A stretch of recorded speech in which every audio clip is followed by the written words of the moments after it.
Assalamu alaikum, audience. This is Muhammad Iqbal Baba here. Welcome again to the another part of the FAR1. और आज की तारीख में we will be discussing the most important area of the types of the ratio analysis, यानी कि analysis of the financial statement को हम पढ़ेंगे।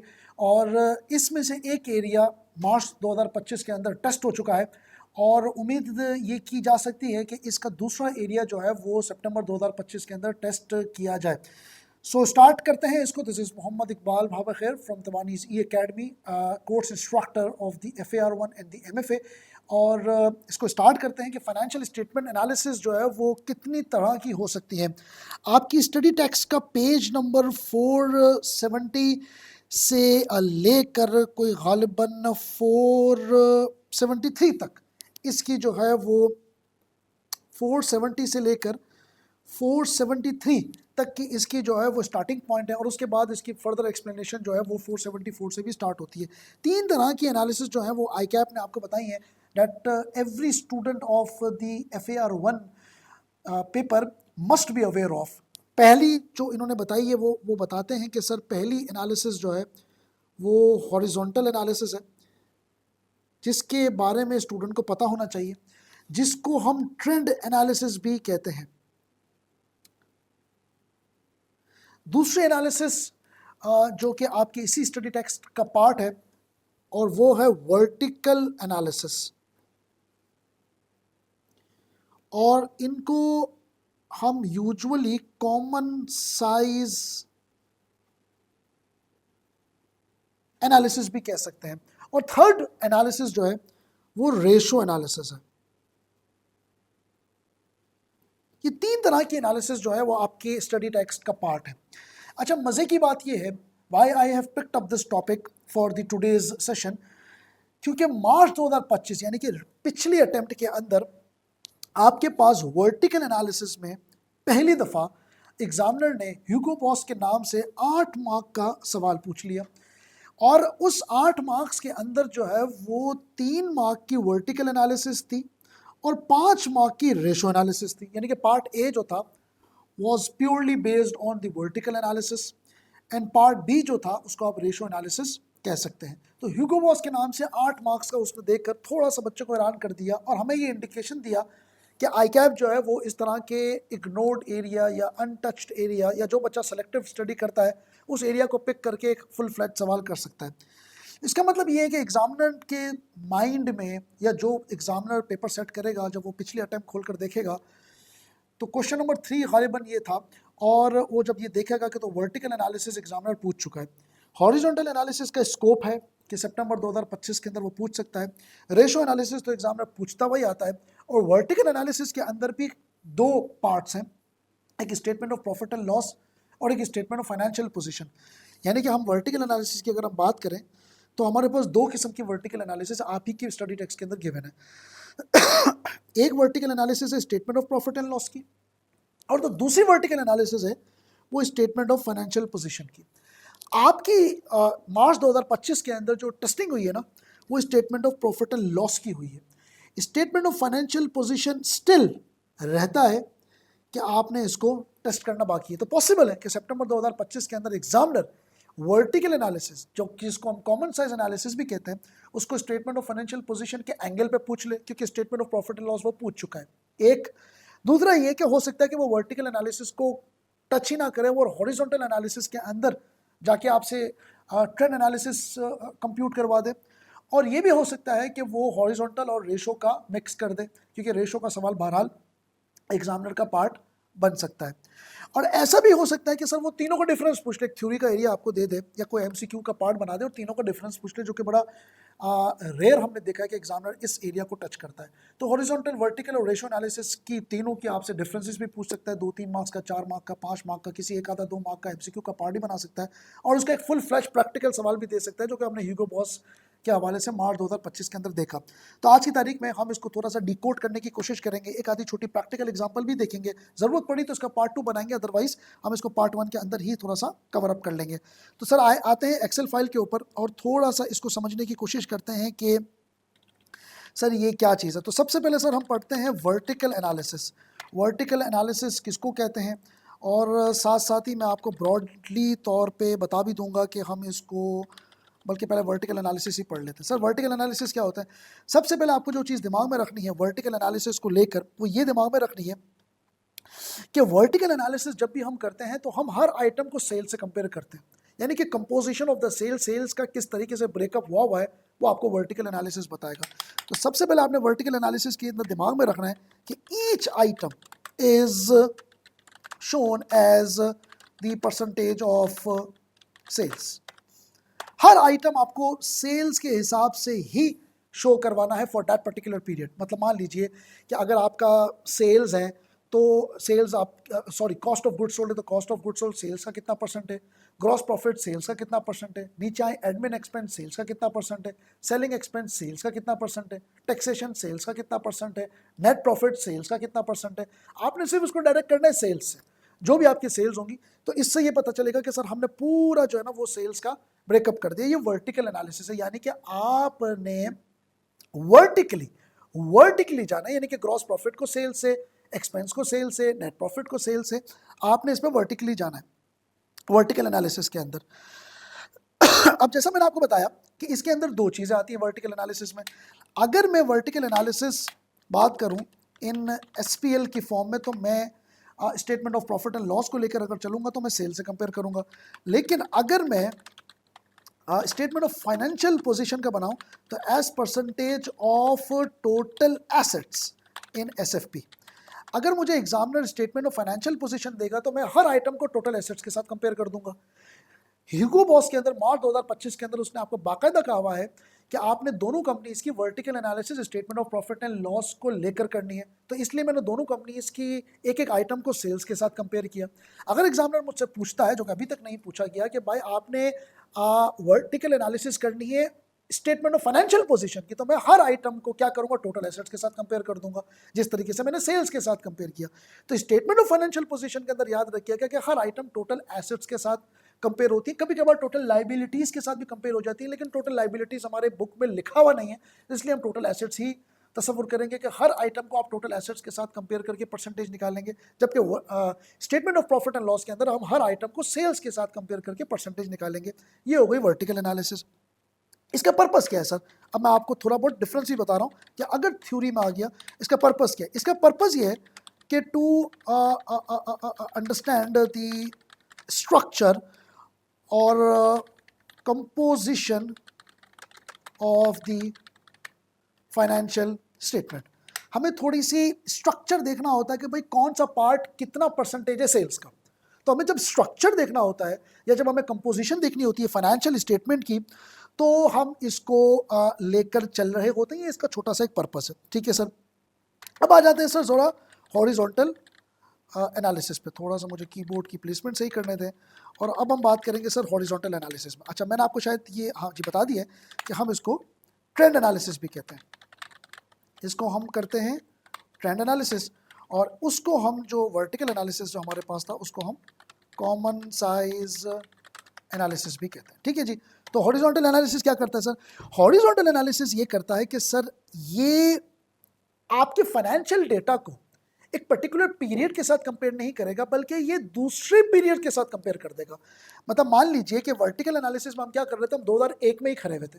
2001 का जीपी मार्जिन सेल्स का कितना परसेंटेज है, एक्सपेंस सेल्स का कितना परसेंटेज है, एडमिन एक्सपेंस सेल्स का कितना परसेंटेज, हम 2001 पे ही खड़े हुए, तभी तो वर्टिकल कह रहे हैं। लेकिन जब हम हॉरिजॉन्टल पे जाएंगे तो हम 2001 को 2000 से कंपेयर करेंगे, 2000 को 99 से कंपेयर करेंगे, हम सेल्स को 2001 की सेल्स को 2000 की सेल से कंपेयर करेंगे, हम 2001 के कॉस्ट ऑफ गुड्स सोल्ड को 2000 से कंपेयर करेंगे, हम ग्रॉस प्रॉफिट को 2001 को 2000 से कंपेयर करेंगे। तो हम यूं चल रहे होंगे। इसका मतलब मैं आपको एक और चीज़ भी ये बताऊं कि अगर जब हम वर्टिकल एनालिसिस पे होंगे तो मान लीजिए अगर फॉर एग्जांपल ये मेरी सेल्स हैं, ये मेरी कॉस्ट ऑफ गुड्स सोल्ड है, ये मेरा ग्रॉस प्रॉफिट है, ये मेरे फॉर एग्जांपल एडमिन एक्सपेंस है। थोड़ा सा मैं आपको ग्राफिकली भी बता देता हूँ। ये हमारे पास सेलिंग एक्सपेंस हैं, और इसके बाद ये हमारे पास फॉर एग्जांपल नेट प्रॉफिट आया, ठीक है, ये हमारे पास नेट प्रॉफिट आया। और फॉर एग्जांपल यहाँ पे कोई भी मैं एक हाइपोथेटिकल फिगर्स यानी कि प्रोफॉर्मा चूँकि क्रिएट कर रहा हूँ तो मैं फिगर्स अज्यूम नहीं कर रहा, अब मान लीजिए कि अगर मैंने gross cost of goods sold को मैंने इससे कंपेयर किया, ग्रॉस प्रॉफिट को मैंने सेल से कंपेयर किया, एडमिन एक्सपेंस को मैंने सेल से कंपेयर किया, एडमिन एक्सपेंस को मैंने सेल से कंपेयर किया, इसको मैंने सेल से कंपेयर किया, नेट प्रॉफिट को मैंने सेल से कंपेयर किया, तो मैं रहा तो 2001 में ही ना, मैं करंट ईयर में ही रहा। इसको हम कहते हैं वर्टिकल एनालिसिस। लेकिन जब मैं हॉरिजॉन्टल एनालिसिस की बात करूंगा तो मैं क्या कर रहा हूँ, मैं हॉरिजॉन्टल एनालिसिस के अंदर ये काम कर रहा हूँ कि अगर 2000 है और यहाँ पे 2001 है और यहाँ पे फॉर एग्जांपल सेल्स आ रही है मान लीजिए 1000 और यहाँ पे सेल आ रही है 1200, तो मैं 2001 के अंदर में ये बात करूंगा कि सर 20% का इंक्रीज आया। इसी तरीके से कॉस्ट ऑफ गुड्स सोल्ड जो है या इसी तरीके से जो ग्रॉस प्रॉफिट मार्जिन है, यहाँ पे कोई भी फिगर्स हैं तो मैं इस फिगर को इस फिगर के साथ कंपेयर करूंगा और मैं इस फिगर को इस फिगर के साथ कंपेयर करूंगा, तो मेरे पास परसेंटेज इंक्रीज डिक्रीज या नो इफेक्ट आ जाएगा। यानी कि 3 तरह की आपके पास परसेंटेजेस निकल रही होंगी ना, या तो आपका आइटम इंक्रीज हुआ, या आपका आइटम पिछले साल के मुकाबले में डिक्रीज हुआ, या इसके ऊपर कोई इंपैक्ट नहीं आया।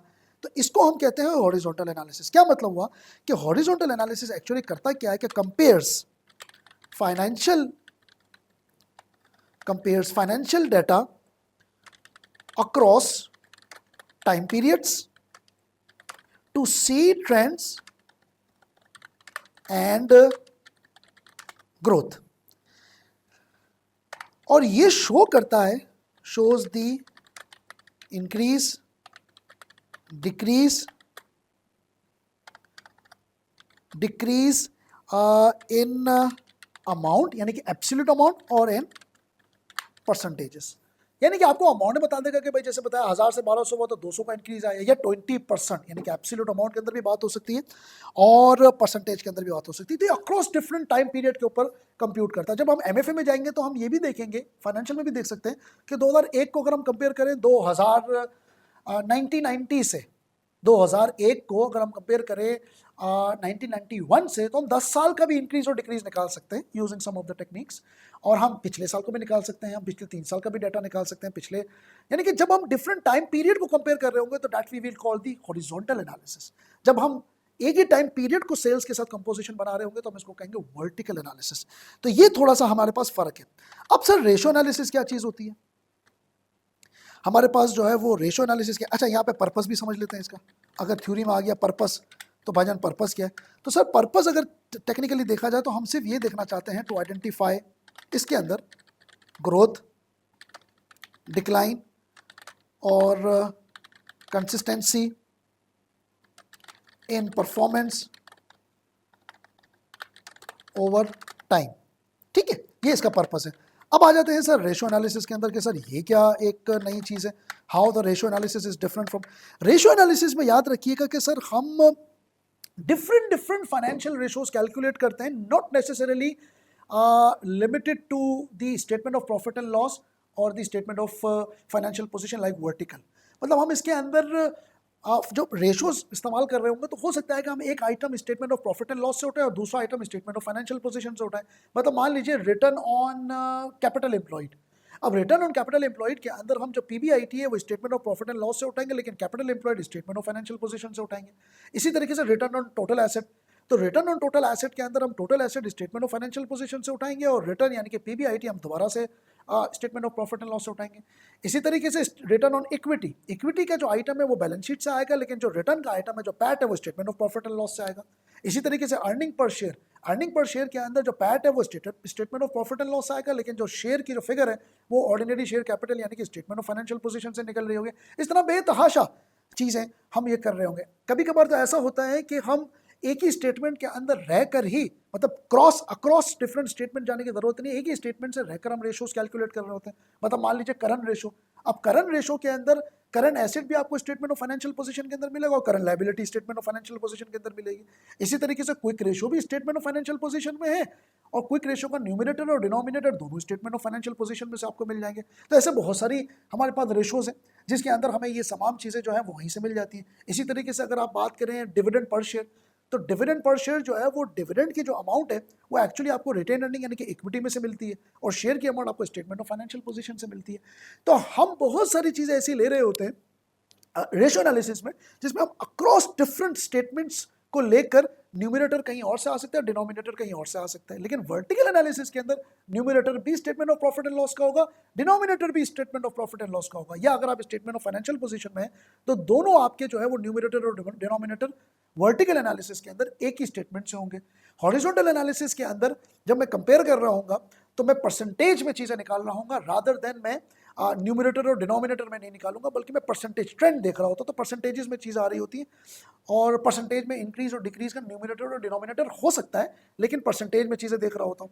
रेशो एनालिसिस के अंदर मैं अक्रॉस फाइनेंशियल स्टेटमेंट जा सकता हूँ। तो हम इसके अंदर ये कह सकते हैं कि इट इन्वॉल्व्स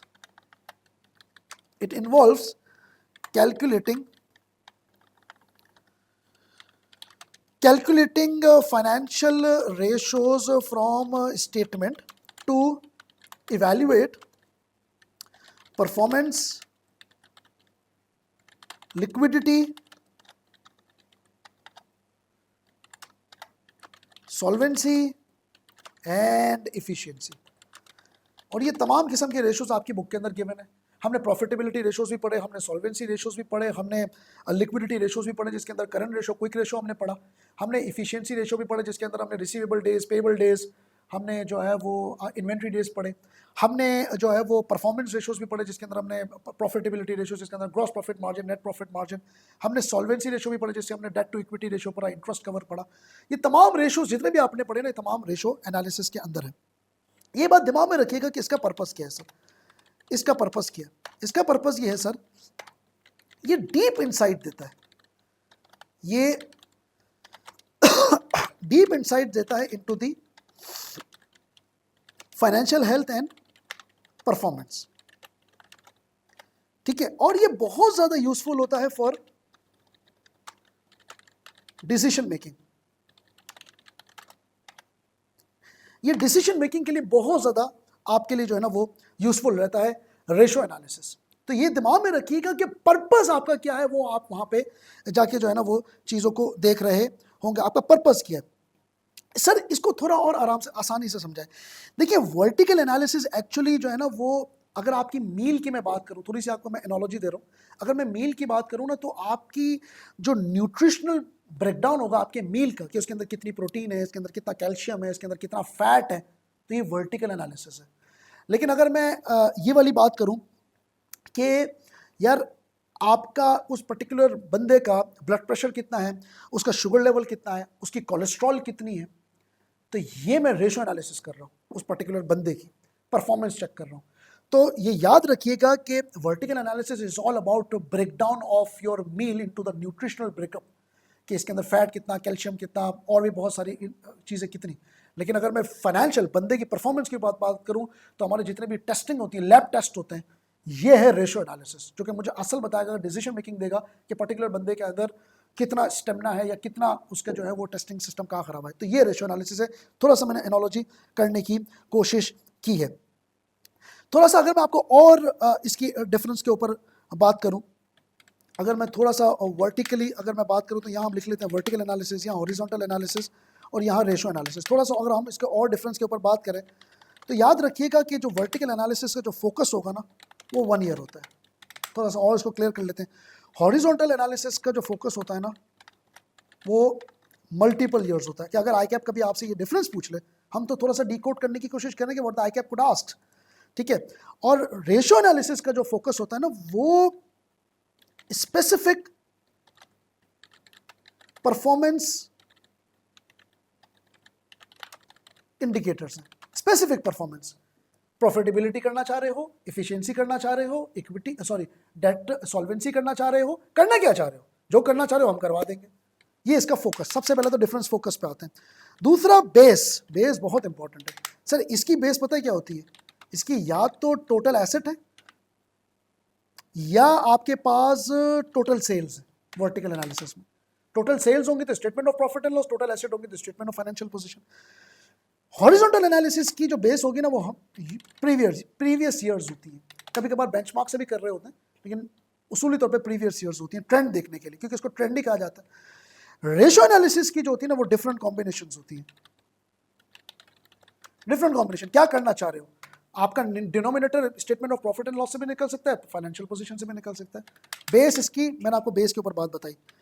शो क्या करता है? वर्टिकल एनालिसिस शो करता है ब्रेकअप। ब्रेकअप किसका?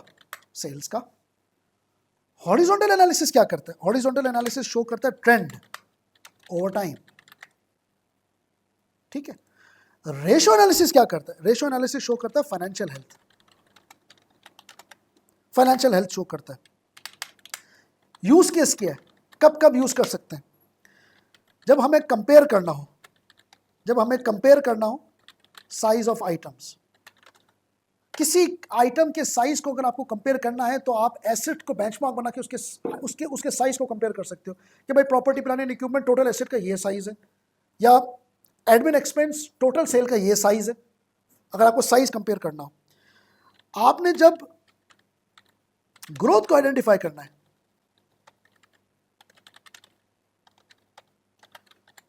जब आपने ग्रोथ आइडेंटिफाई करनी है तो आप हॉरिजॉन्टल एनालिसिस पे जाओगे। और जब आपने परफॉर्मेंस को एनालाइज करना है, या परफॉर्मेंस को या पोजीशन को, तो सर आप जाएंगे रेशियो एनालिसिस पे। ये कुछ डिफरेंसेस मैंने आपको बताए। मुझे ऐसा लगता है कि हमें इसका पार्ट 2 देना पड़ेगा ताकि हमें और चीजें क्लियर हो जाएं। तो that's it as far as the difference between the ratio analysis, horizontal analysis and the vertical analysis are concern. मैंने आपको थोड़ा पर्पस भी बताया और थोड़ा सा मैंने आपको डिफरेंस भी स्पॉट किया है। पार्ट 2 के अंदर इंशाल्लाह इसको प्रैक्टिकल एग्जांपल के साथ और देखेंगे, ताकि अगर ये सितंबर 2025 के एग्जाम में आ भी जाए तो आपका नुकसान ना हो। अपना बहुत ज़्यादा ख्याल रखिएगा। Good luck. अल्लाह हाफ़िज़।